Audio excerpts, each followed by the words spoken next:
Nazi सॼी सिंध जी कासियमत में भी सरकारी मुलाज़मन पारां पेंशन में कटौती खिलाफ कम छॾे कलम छॾ हड़ताल कई वई आहे। इन हवाले से तफ़सील वधीक मालूम किथा गुलाम हैदर उनड़ खान। जी गुलाम हैदर, छा तफ़सील आहिनि?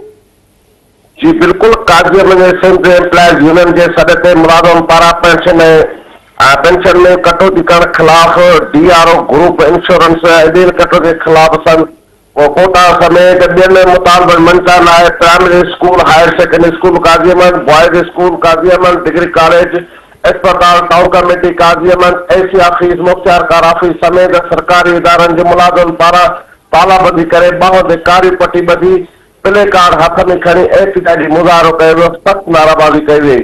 उन मौके ते मेन प्राइमरी स्कूल के उस्ताद मुलाज़िम गुलाम शबीर महर, यासीन चांडियो, फिदा हुसैन शाह, तालका अस्पताल काज़ियमत के यंग पैरामेडिकल स्टाफ के अगवान सैद नजर शाह, डॉक्टर अकबर आरई, इकबाल जरदारी, फौजिया दारेजो समेत राजन राहू, नज़ीर चांडियो ऐं ॿियनि अगवान ॻाल्हाईंदे चयो त सिंध हुकूमत पारां मुलाज़िमत सिंध दुश्मन कानून आंदो वियो आहे जेको कॾहिं बि कंहिं सूरत में क़बूल न आहे।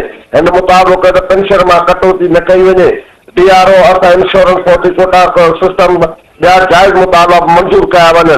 ॿी सूरत में सख़्त एहतिजाज कयो होना। डिग्री कॉलेज काज़ियमत में उस्तादनि प्रोफेसरनि तरफ़ां एहतिजाजी मुज़ाहिरो कयो। गवर्नमेंट हायर सेकेंडरी स्कूल काज़ियमत गस्ता जे अॻवान सैद वली मोहम्मद खोसो, नसीम बलादी जी अॻवानी में एहतिजाजी मुज़ाहिरो करो सख़्त नाराबाज़ी कई वई। जी गुलाम हैदर, तफ़सील ॾियण जे लाइ महिरबानी।